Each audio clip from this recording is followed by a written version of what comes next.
నమస్కారం అందరికి. ఇప్పుడు మనం డిగ్రీ ఫస్ట్ ఇయర్ వాళ్ళకి సెకండ్ సెమ్ లో బేసిక్ కంప్యూటర్ స్కిల్స్ లో క్వశ్చన్ పేపర్ ఎలా వస్తుందో చూద్దాము. ఇది మనకి basic computer skills the question paper 2024 the. So part A లో మనకి 4 క్వశ్చన్స్ ఇస్తారు, ఎనీ 2 రాయాలి. పార్ట్ బి లో ఆప్షన్స్ కింద అంటే ఇంటర్నల్ చాయిస్ లో 2 క్వశ్చన్స్ ఇస్తారు, దాంట్లో మనకి 2 రాయాలి. సో ఫస్ట్ దాంట్లో 4 క్వశ్చన్స్ ఇచ్చి ఎనీ 2 రాయమన్నారు. ఎనీ 2 రాస్తే మనకి 2 5s are 10 మార్క్స్. మళ్ళీ సెకండ్ బిట్ లో కూడా సేమ్, 5th లో ఏబి ఇచ్చినారు, 6th లో ఏబి ఇచ్చినారు. ఇందులో మీకు ఏది వస్తే అది రాయాలి. రాస్తే మనకి each question 15 marks. So total 30 marks.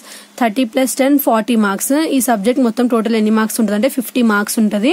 10 ఏమో మీ రికార్డ్స్, అసైన్మెంట్స్, ఏదైతే మీ కాలేజ్ లో కండక్ట్ చేయబడిన ఇంటర్నల్ ఎగ్జామినేషన్ మార్క్స్ ఉన్నాయో దాని మీదకెళ్ళి మీకు 10 మార్క్స్ తీసుకుంటారు. సో ఎగ్జామ్ మాత్రం మీకు 40 మార్క్స్ ఉంటుంది. ఫస్ట్ బిట్ లో 10 మార్క్స్ వస్తాయి, సెకండ్ బిట్ లో 30 మార్క్స్ వస్తాయి. సో ఏదైతే ఎగ్జామ్ ఉందో మనకి 1.5 hour మాత్రమే ఉంటుంది, 3 hours ఉండదు. 1.5 hour లో మనం ఈ ఎగ్జామ్ ని కంప్లీట్ చేయాలి. సో ఇక్కడ మనకి పార్ట్ ఏలో 4 క్వశ్చన్స్ ఇచ్చినారు. ఏమి ఇచ్చినారో చూద్దాము. What is the difference between RAM and Rome? So RAM అంటే ఇంకా రోమ్ అంటే డిఫరెన్సెస్ ఏంటివి అని అడుగుతున్నారు. What is booting? Explain various types of booting. Booting అంటే ఏంటిది, ఇంకా దాని టైప్స్ ఏంటివి అని అడుగుతున్నారు. Explain how to create slide show in power point. Power point లో స్లైడ్ షో ఎలా అవుతుందో అడుగుతున్నారు. సో దాని గురించి రాయాలి. ఇది మనకి 5 మార్క్స్ కాబట్టి అట్లీస్ట్ 1 పేజ్ అన్న రాయాలి కంపల్సరీగా.